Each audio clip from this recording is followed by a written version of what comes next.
Howdy howdy, this is Ethan Bonreal playing more Mother 3. Last time we were here, we continued our journey to rescue Claus, our son, from a harrowing fate, and we took along our father-in-law Alec for the ride. He also introduced us to the Magypsies, a group of magical people who apparently taught our son psychic powers, which I kind of glossed over.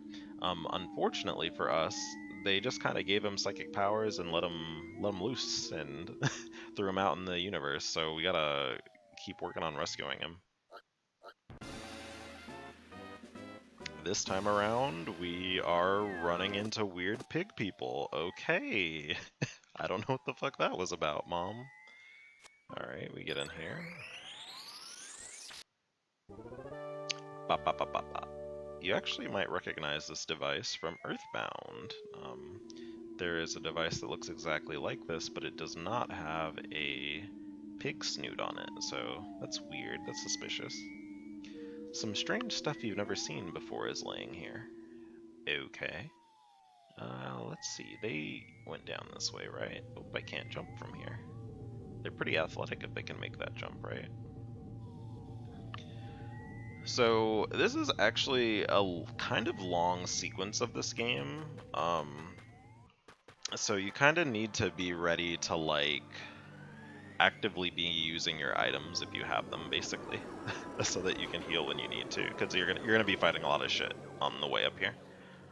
This also has some new enemy types we have not run into: a Titani or Titany. I don't know how to pronounce it. A very interesting looking critter here. I actually practiced the song for this a shit ton before the trip, but I lost the timing on it. Because the beat on this is not super immediately intuitive. So I'm probably not going to be comboing this critter too much. We'll see if I remember it in a bit.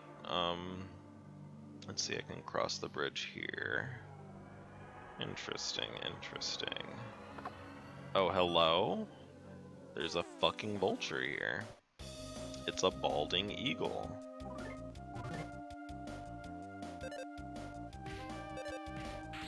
Oh, you got murdered. Goddamn, we fucked up that bird. I feel like if I punched a bird, it probably would get fucked up pretty bad, so that makes sense. Their bones are like hollow, right? They're probably pretty vulnerable to punches. But anyway, yeah, this section of the game is pretty fucking long, and there are a shit ton of enemies here, as you can see. We already passed like a bajillion things in this small area compared to the earlier areas. Although I would say the forest is kind of packed with stuff. So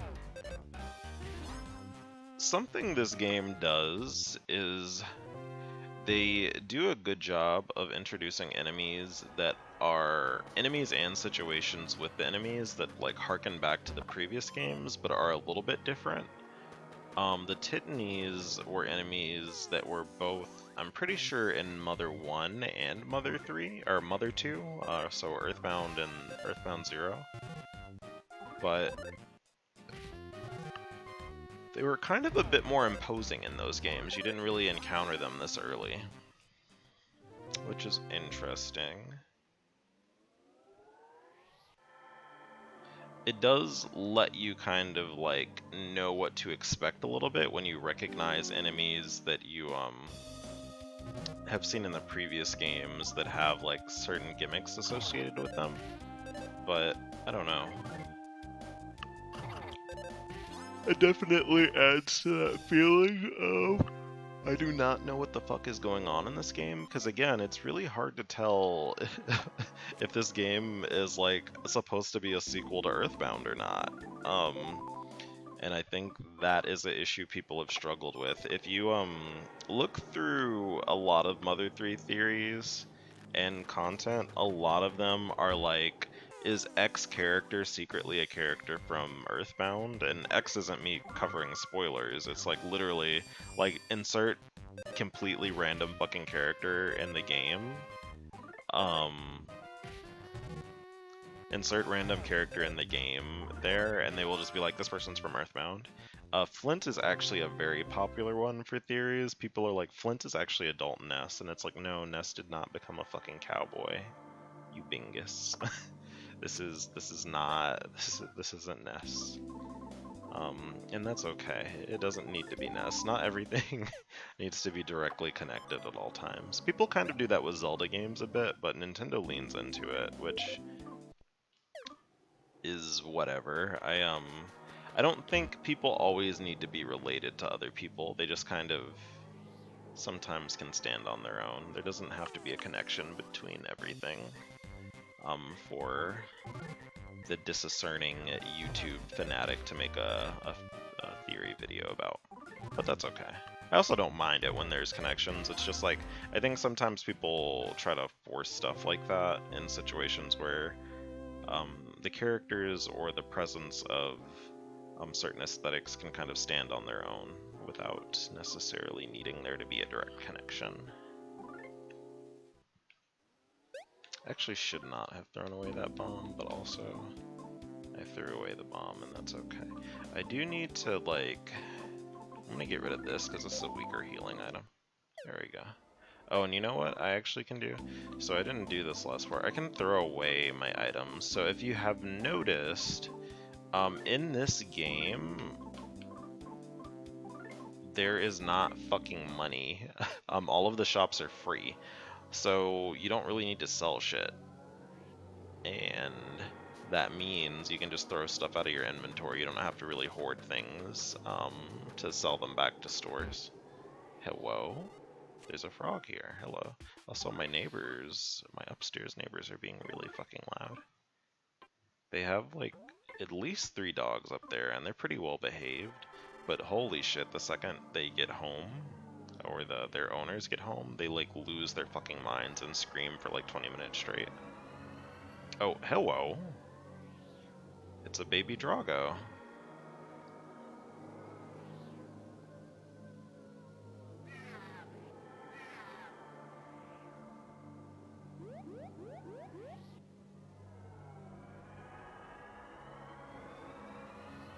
This is one of Klaus's favorite shoes. This belongs to Klaus, and that was a baby Drago just now. Klaus must be somewhere around here. Got a child's shoe. This is ominous. So you could probably deduce some bad shit's going on here, right? Because...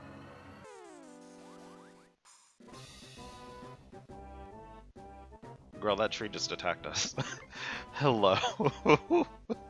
Oh no. This is another issue you can have with determining if the game is a sequel to Earthbound or not. So if you haven't played Earthbound or Mother Zero or Earthbound Zero / Mother 1, the reason that tree just exploded. So silly. The reason why most of the enemies in those games attack you is because they're under the evil psychic influence of either one, an eldritch abomination, or a spooky alien that has psychic powers. And those psychic powers are making inanimate objects and things that are normally unliving get up and try to beat your ass. So is the reason that tree is alive because there's something controlling it, ? Or is it because in this universe trees just love beating ass? I can't tell, and it doesn't help that it's just named Tree. You encountered a tree that just loves combat. I'm gonna wait for the song. Let's see if I can get the rhythm on this. I fucked up. I fucked up again. God damn it, Mom.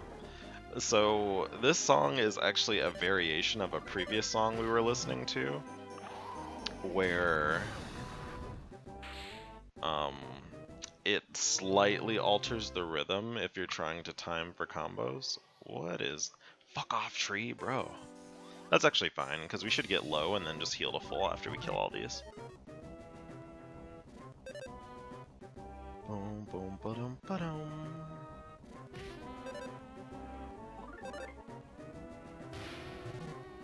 Oh, I smashed the fuck out of that tree, bruh. Alright, well let me get my gay ass out of here. And I'm off to go fuck up this Drago. This looks just like that thing you saw atop the cliff earlier. This one appears to be broken, however. That's interesting. I got more beef jerky. I guess I should shove this in my mouth, right? Let's do it. And I'll put some nut in there. There we go, gamers. Is this tree gonna attack me as well? You're not. You're not a living tree. Up ahead is Drago territory. Please be careful if you're heading further in. Okay, it's letting us know there's about to be a boss fight. It's Klaus's other shoe. Klaus, we're here to rescue you. Where are you? Oh shit, that actually made me jump a little bit.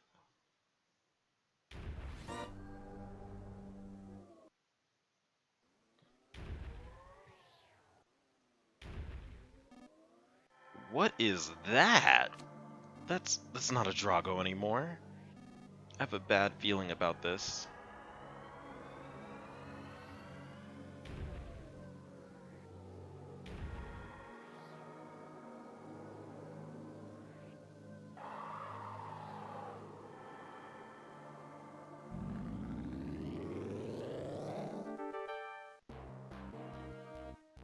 The Mecha-Drago suddenly attacked. So, this is the creature that killed our wife.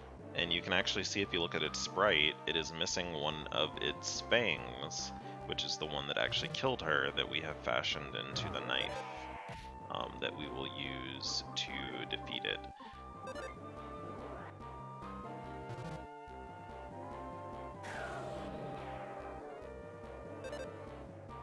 Alex suggested using the Drago Fang. So I'm going to show you what happens when you don't use it. You do no fucking damage. So you basically need to use the Drago Fang to actually pierce its tough Tyrannosaurus hide. So let's see here, Drago Fang.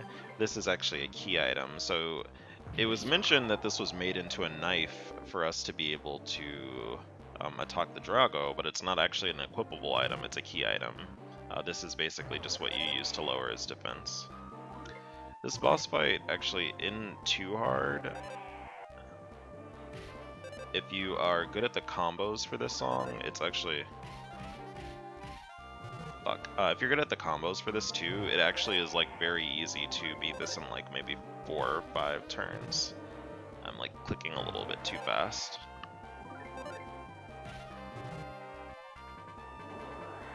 In fact, you can actually pretty safely, if you don't get bad RNG about it breathing fire, you can pretty safely just power through this fight and probably beat it in like a few turns. Now, what I'm going to do is I'm going to throw some fucking bombs at it. There you go. Bop, bop, bop, bop. Because despite it having a shit ton of health, it actually doesn't do a lot of damage. The only thing you really need to worry about is its fire breath, but...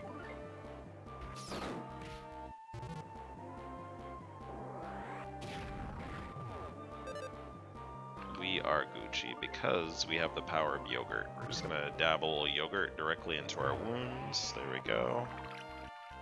And we're Goochums. And actually, just to be safe, we'll go ahead and put some cheese in our mouth.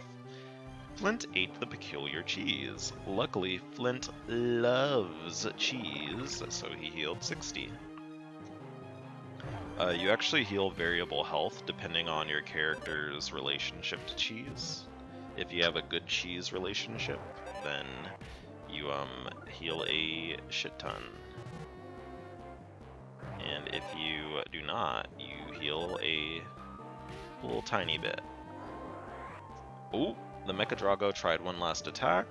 Fortunately for us, this game's combat system means that if you end combat before your health scrolls to 0, you do not die for whatever reason. That is probably um, not necessarily supposed to be a canon mechanic, but just a gameplay one.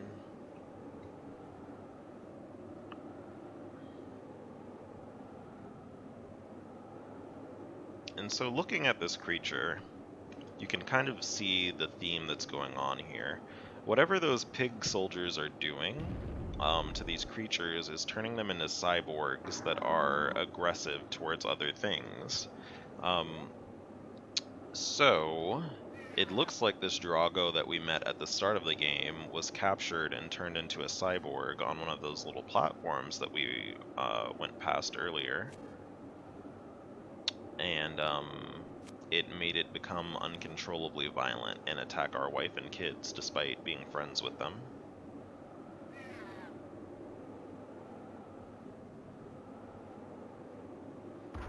Ooh, we were considering killing that Drago, but Alec intervened and reminded us that we should not kill it in front of its child.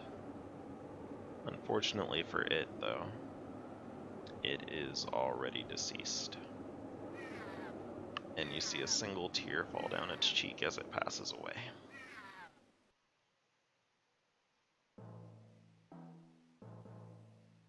And this is the recap that sets the scene for the game. It is possible until now the people of Tazmily Village have never known sadness. On sunny days and cloudy days, they always greeted each other with smiles.